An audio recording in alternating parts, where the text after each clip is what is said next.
Well, all eyes are on the big Alaska summit, which is slated to take place in Alaska's Anchorage between Donald Trump and Vladimir Putin tomorrow. NDTV's Maha Siddiqui is all ready. She's already reached the venue, and we'll have her up for you right in a moment's time. But first, we get you some reactions that are just coming in. Will Russia face any consequences if Vladimir Putin does not agree to stop the war after your meeting on Friday? Yes, they will. Yeah. What will the consequences there will be be? consequences. Sanctions, tariffs? There will be, I don't have to say, there will be very severe consequences. Звісно, ми обговорили сьогодні ситуацію на полі бою. Я сказав президенту Сполучених Штатів Америки і всім нашим європейським колегам, Путін блефує. Він старається натиснути перед зустрічю на Алясці, на всіх напрямках українського фронту. Росія намагається зобразити, що спроможна окупувати всю Україну. Безумовно, це їх бажання. Також Путін блефує, начебто санкції для нього не важливі і що вони не працюють. Насправді санкції дуже допомагають і б'ють по російській воєнній економіці. Мы рассматриваем выпрашиваемые европейцами консультации как политические и практически ничтожное действие. Европейцы на словах поддерживают дипломатические усилия Вашингтона и Москвы по урегулированию кризиса вокруг Украины.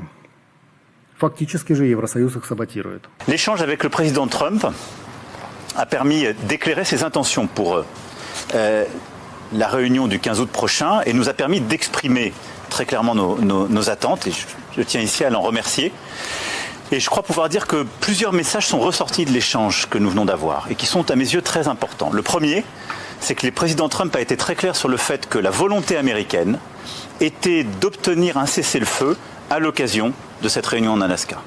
Et c'est très important qu'à l'occasion en effet de cette réunion, il puisse y avoir un cessez-le-feu qui soit obtenu par les États-Unis d'Amérique, et nous soutenons cette initiative, en même temps que de nouveaux échanges de prisonniers et des libérations d'enfants.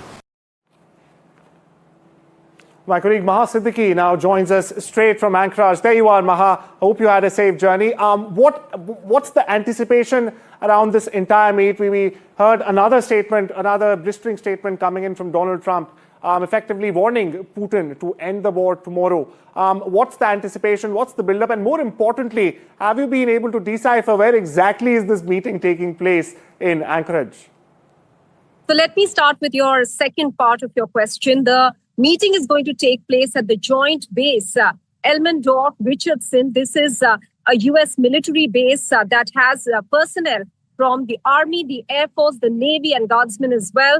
About 22,000 personnel and their families there. And that is the secure space in which both the leaders are going to meet. In fact, the residents here in Alaska, in Anchorage, have, a lot of opinion about the fact that the meeting is taking place in a military base, because some of them are concerned that are these optics correct, that a rival, that is the Russian president, is coming here to a U.S. territory, and he's being allowed access or being hosted in a U.S. military base. Now, I am standing outside a Russian Orthodox church. There you can see it behind me. The architecture itself speaks for it.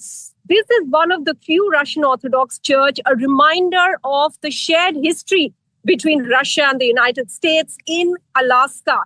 Remember, Alaska was sold by Russia to the United States in 1867 and then became part of the United States in 1959 as a proper state in itself within the United States. So there is a history, there is a background. And if you actually geographically also look at the US and Russia, how they are positioned on the globe in the world, then this Alaska marks a geographical neighborhood for them.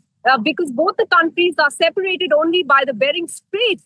If you look at Alaska and from Alaska towards the west, you will see Russia. So clearly this place, Alaska, has a lot of geographical as well as historical significance for both Russia, of course, for the United States. At the moment, Arjun, There aren't very many people around. The service is on over here. Let me quickly bring in one of the people that I have over here. I'm wondering if you can still hear me, or is my video frozen, Arjun? If it seems a bit jarry there, but there's a great factoid regarding this Russian Orthodox Church you're standing in front of. Yes. Maha, US is one of the only countries that has in fact not sanctioned Patriarch Kirill. Now, he's the head of the Russian Orthodox Church. He's been sanctioned by Ukraine, by European countries. The US is the only country which has not sanctioned him from the West. We have your feed again. You were taking us through and having a discussion with some locals. Please go ahead, Maha. Yes, there's one person around here. Let me quickly speak to him about his opinion and what he believes this meeting can yield finally. Daniel, many thanks for speaking with us. Hi.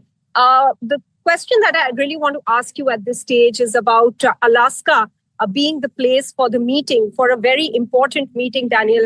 What do you have? What is your opinion about it? Well, for me, I've lived here for 23 years. And I think it's a little overwhelming in many ways, because for one, our military bases here are highly protected and highly secured. And I feel like there might be a security breach. You know, I'm not 100% sure, but I hope there's, you know, having Russia come to our bases here, they're probably going to be looking for information. I'm not 100% sure.